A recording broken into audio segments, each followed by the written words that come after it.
What is a nation?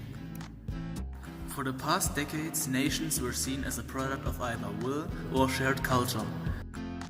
Ernest Gellner pointed out that both will and culture as criteria which define nations are too rich in differentiation. On the one hand, we have will, which is a crucial point for group formation.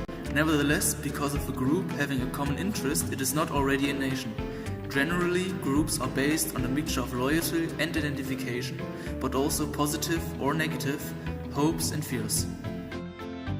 On the other hand, the definition of nations in terms of shared culture brings in far too rich a catch as well. Cultural boundaries are sometimes sharp and sometimes fuzzy. Culture in general isn't bound to state borders. The establishment of high cultures made it seem that nationality may be definable in terms of shared culture. Nowadays, people can live only in units defined by shared culture, but especially in the past, culturally plural societies worked well.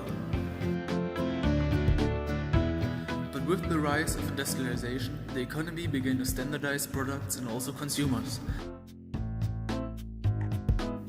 From the standardized school system to the monotone assembly line work, it became more convenient to sort of standardize people's minds as well. From standardization, also a general feeling of an old, shared culture developed. It seemed only natural to form nation-states based on the new, old culture going hand in hand with invented traditions, holidays and so on. Gellner's point is that because of this, nations can be rather defined in terms of the age of nationalism, which went parallel to the industrialization than the other way around. So the fusion of will, culture and polity becomes the norm for defining a nation. Polity is seen here as a convergence of both will and culture. In these conditions, men will to be politically united with all those and only those who share their culture. As already mentioned, we can also see a connection between nationalism and invented traditions, as nationalism uses pre-existing cultures and cultural wealth, though it uses them very selectively and often transforms them in a radical way. Dead languages can be revived and traditions invented. Nationalism is often not what it seems. The cultures it claims to defend and revive are often its own inventions. So what is the purpose of a nation? The nationalist idea was formed during the industrialization, which also was the age of enlightenment.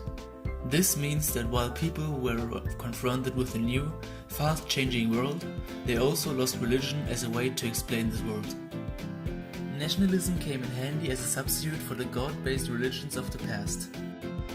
If one begins to assume that character, lifestyle and so on are predetermined by the place one is born in, it appears natural to why everyone is subject to a state, why there is a leading culture everyone has to adapt to, why wars can be fought in the name of a corporate empire, and so on. Even if the reasons for all of this are much more likely to be found in the economy rather than in the free choices of individuals. And the more people live by the nationalist ideas and ideals, the more nationalism will seem to validate itself.